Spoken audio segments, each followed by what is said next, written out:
At least 304 people are dead, at least 1,800 people are hurt, and hundreds are missing right now after an earthquake rocked the country. Now, many Haitians here in New York hoping their loved ones are safe tonight. Now, the U.S. Geological Survey saying several other earthquakes followed, including a 5.1 magnitude aftershock around noon. The USGS predicting many deaths, saying the impact is widespread. Now, take a look. This is some more of the damage. USAID, the American Red Cross, and Doctors Without Frontiers, among others, are working to help those who are hurt and addressing the biggest needs. One hospital said it is overwhelmed with patients, even setting up tents in a courtyard. Well, News 12's Carol Wilkinson joins us now from Rockland County, where members of the Haitian community there are mourning and hoping their loved ones have survived. We really need help right now because it's really hard for Haiti. News of this morning's massive earthquake has struck the heart of Spring Valley's large Haitian community. 3 members of Vernette Sauver's family have died in the quake. I have 2 alive, 2, but the rest is gone. The rest is gone. Heavy damage reports and news of people trapped in rubble are coming out of at least 2 cities following the magnitude 7.2 quake. Authorities say people trapped under fallen buildings can be heard screaming. What happened this morning is very difficult for them because they already have a problem already. They have a poor already. They don't have a way, to get food. They don't have a way to get rain. Telling you the truth, I'm feeling like I'm nothing here. Hudson Francois has been unable to contact his family members as he remembers the more than 200,000 killed in the 2010 earthquake.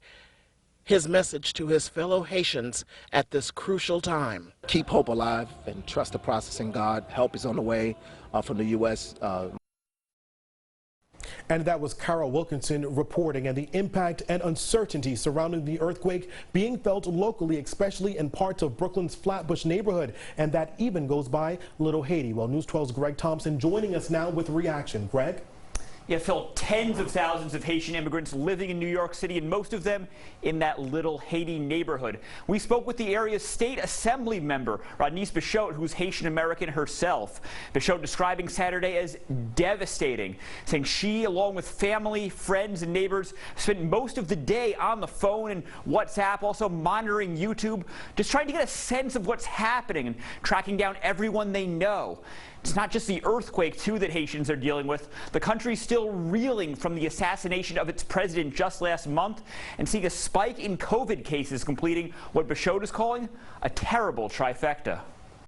How much more can we take? Haiti has gone through so many different challenges, but we are resilient. We're going to stand strong, and we're going to figure it out. We certainly are asking for prayers from everyone, and we welcome the help. As far as that help, Bichotte says she's opened up her office on Flatbush Avenue for food and supply donations, working with IIT Community Trust to make sure everything actually gets to Haiti. And as you'd expect, plenty of reaction support pouring in throughout the day on social media. Speaking of the help and the aid that Assembly Member Bichotte was talking about, Mayor de Blasio tweeting out that he and his wife are already working with community leaders to help get supplies there. And you see people keep mentioning just how resilient the Haitian people are.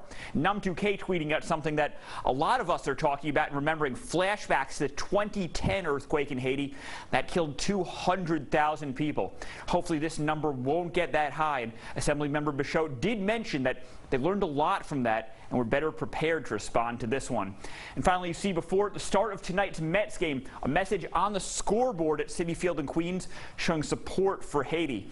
Obviously, this is a situation that's going to keep changing and unfolding over the next few days and weeks. The hard work and pain in Haiti, unfortunately, only just beginning. Phil? Greg, thank you. And the State Attorney General responding to the quake in part, we must do all we can to support the Haitian people. My thoughts and prayers are with the people of Haiti and our Haitian communities here in New York. Now keep it right here on News 12, on air, online, and on the free News 12 app for